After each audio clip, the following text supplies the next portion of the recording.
Hi, how are you again? Great video today, as always. And this is kind of a semi-review of a new endo file I've been using, and it's also just a live cast of doing an upper molar, okay, an upper first molar. So today's case, I am using this XP-Endo Rise, okay. A few cases prior to this, I have used the XP-Endo finishing file, and this is kind of like a file which it's got like a half moon shape, and then when you cool it down, it sort of goes a bit straight, and then when it goes inside the tooth, it sort of gets its old half moon shape again. That's designed to kind of scrape the insides of the walls, and I use that a lot for retreatments. But this is the first time I've used the XP-Endo Rise system just in a basic primary case. So it comes with two files. It comes with a glide path file and then a final shaping file.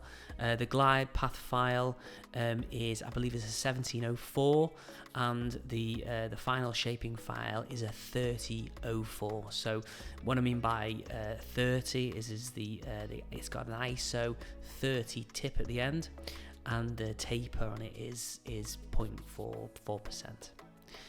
So you'll see here that the final shaping file has kind of got this kind of wavy kind of looking shape to it, and its USP is kind of the curviness of this file is designed to match any kind of sort of aberrant root canal anatomy, because don't forget the root canal isn't completely round in shape. It's actually usually oval, and there are little tiny little bits where things stick out, and the kind of waviness of this file is supposed to sort of get into all the little nooks and crannies.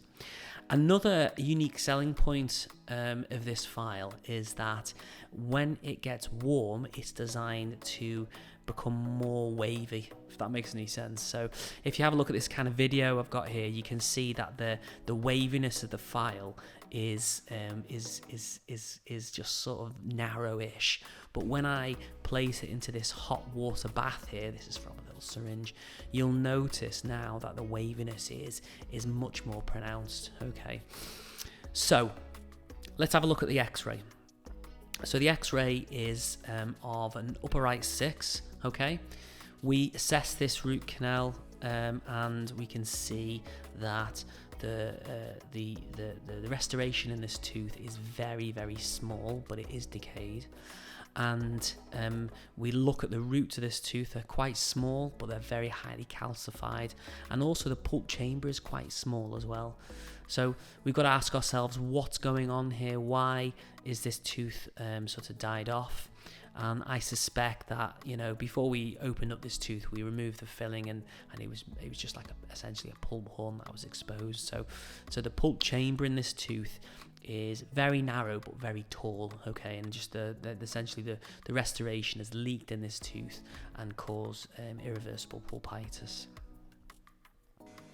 So the great thing about this case is we've got a lot of the occlusal morphology remaining, so accessing this tooth is going to be a bit more easy, say if the tooth's got like quite a large amalgam or composite filling or a crown. When you've got a lot of the occlusal morphology, it's much more easier to do a nice conservative prep. You're not going to remove too much enamel because you know where everything is. And as we remove or as we access the tooth, we can see that there's a pulp horn exposed there, and this is what's caused the nerve inside to become necrotic. And I'm just going to use a burr here just to further open up the pulp horn. And as you know, if you like my videos, I like a good Endo-Z burr. So this is a burr that's got a blunt end. And what I like to do is just push this into the exposed pulp horn, and then I can just move the burr really, really easily and safely around the pulp chamber just to remove the roof. And I'm not worried about perforating the tooth because the burr is got a blunt end. And even now, it's a really, really nice kind of access there, very, very conservative, and all I need to do is just to further refine this very, very gently with some ultrasonic tips. And we're using these ultrasonic tips because we don't want to remove too much dent into or enamel, so we don't want to sort of destroy, and we want to keep the sort of integrity of the tooth as much as we possibly can. And you know, here the access is complete and it looks really, really nice.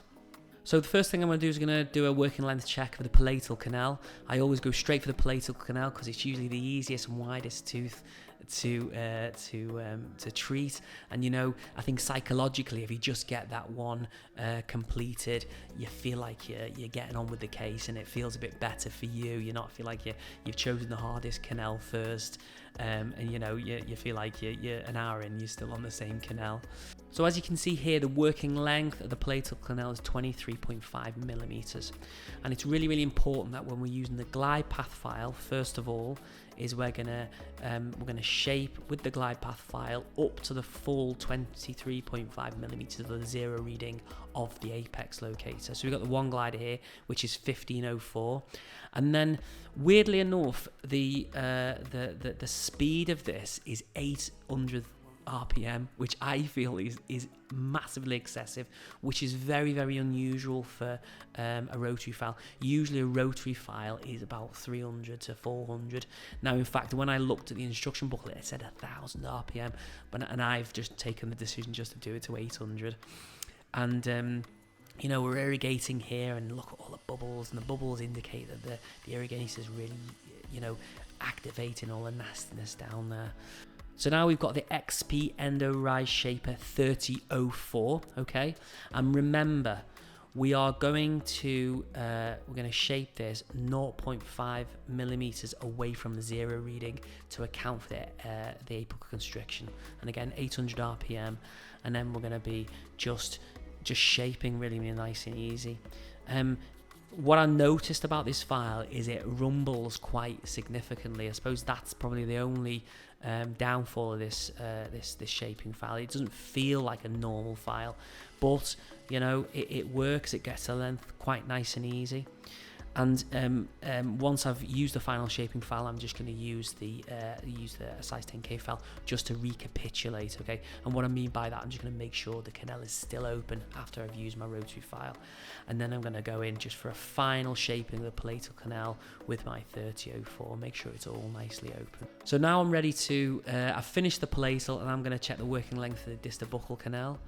And what we find is, again, this one goes quite nicely to length. We do the working length check, and we work out that it's 21.5 millimeters. And again, it's kind of the same sort of shaping protocol. We're going to use the glide path file at the length of the zero reading on the apex locator, so that's 21.5. And again, we're gonna just shape it very, very nice and easy here. We're not going to push it down. Same protocol. We're going to use the shaper minus 0.5 millimeters from the zero reading.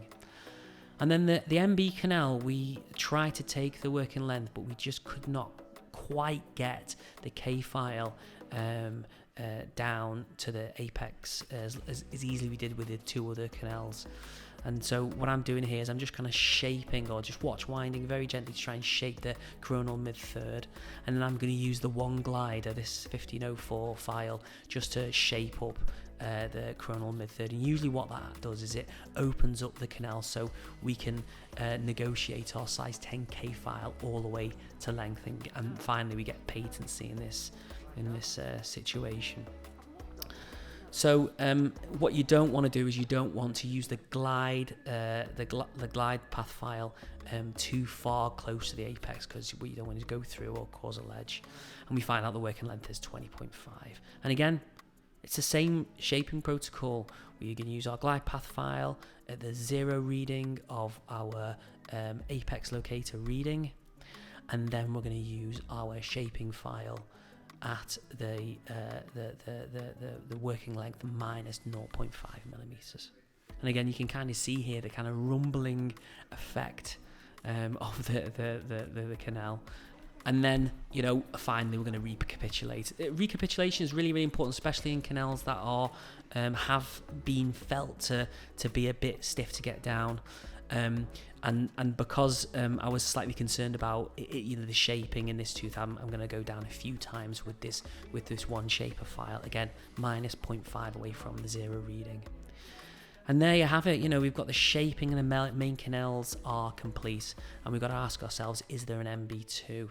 And with the microscope I can kind of see maybe there's a suggestion here that there is an MB2 canal in this area. Maybe the orifice is there, maybe if it isn't. And what I'm trying to do now is I'm trying to negotiate this MB2 with a size 10 K file. Now, I didn't have much luck when I was trying to negotiate with this file, and what I decided to do is to get my D-Finder out. So this is a file which doesn't have any obvious cutting flutes on it, and it's a smaller file. So it's smaller, so it's more likely to get down the MB2, and also it's got no major cutting flutes on this, so it's not going to get snagged on the wall as it's going down. So usually these D-Finders work really, really well, and I'm being very, very careful here because this is really, really stiff. I'm just very gently watch winding, and as I pull this D-Finder out, I can see there's an evidence of a join here between the MB1 and the MB2, because I couldn't quite negotiate the size 8 D-Find down here. So what I'm going to do is I'm going to use this one shaper to try and open up this canal space to see if this D-Finder is going to be able to get down a little bit further. And again, do be very, very, very, very careful with this. I really, really don't want to fracture this file down here because everything's going well so far.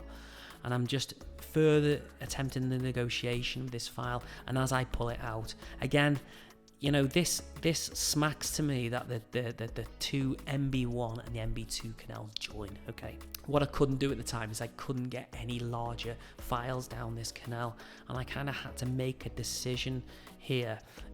Would I risk fracturing a file by getting further higher diameter files down there, or was I going to accept that when I come to obturate this tooth, then I was going to flow some bioceramic down there and see if I can fill all that sort of very, very narrow anatomy up. And you'll see later on with our post-op radiograph that we did manage to get that, so it's nice to see. So once we're happy, all the shaping's completed, we're ready for the cone fit radiograph.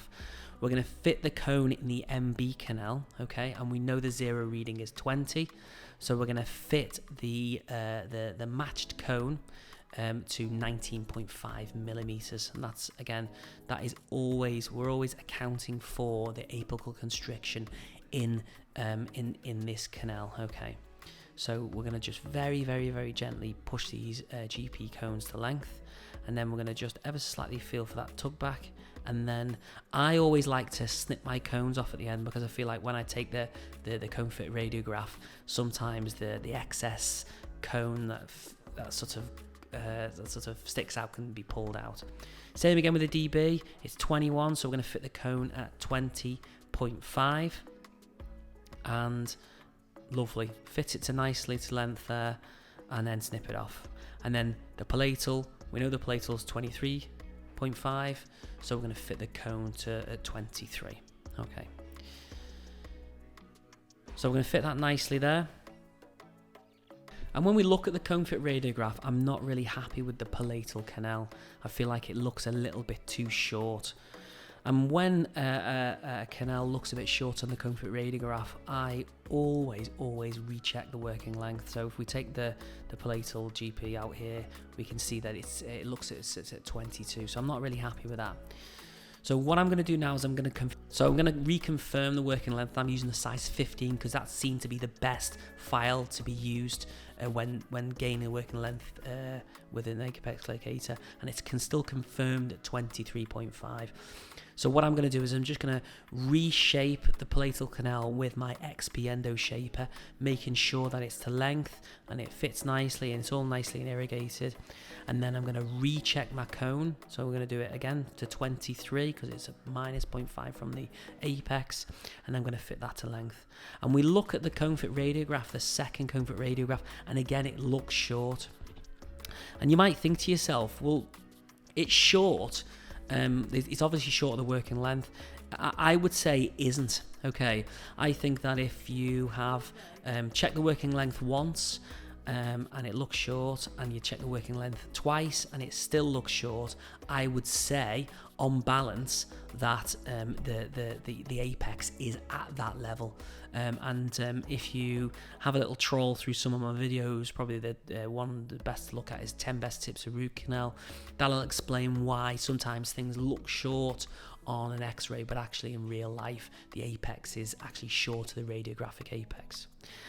And one thing I didn't mention is I always like to disinfect my GP points. So I've got this like kind of little wheel here where I put all my my GPs in, and there's like a little well where I can place my GP into like a hypochlorite solution. And then we're ready for our final irrigating protocol. I'm going to use EDTA, 17% EDTA, and I'm going to activate that.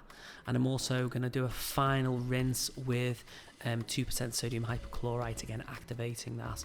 And there is obviously a debate between how much strength you use your hypochlorite, but to me I'd like use 2%. I think it's safe and I use enough of it to kill all the bacteria. And then we're going to drive with paper points here, okay? And we're just taking our time. We're not rushing. All of our movements are methodical and precise, but calm. And then again, if you've seen loads of my videos, I like to use the one fill with these fantastic visco tips. And the great thing about this particular file system is I am using the 3004 GP points. And the great thing about using GP points that don't have a wide taper is you are less likely to get a vapor lock. So that's essentially where sometimes the GP point is really wide, and when you try and push it to length, it kind of traps the liquid in place, and the GP point kind of bobs up and down. So this is great when you use a narrow taper. The excess sealer that wants to sort of vent out to the top can do, because the diameter of the GP point is small enough for that.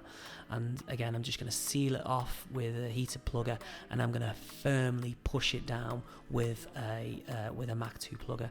And essentially the same protocol is applied to all the other all the other obturations. We're going to use this visco tip to fill the canal, and because I know that the narrow taper of this of these GP points is a little bit more forgiving, I feel like I can fill the canal space a little bit more liberally, so I can put a bit more in there, and I know it's not going to push out the end as much as if I was using like a higher taper file.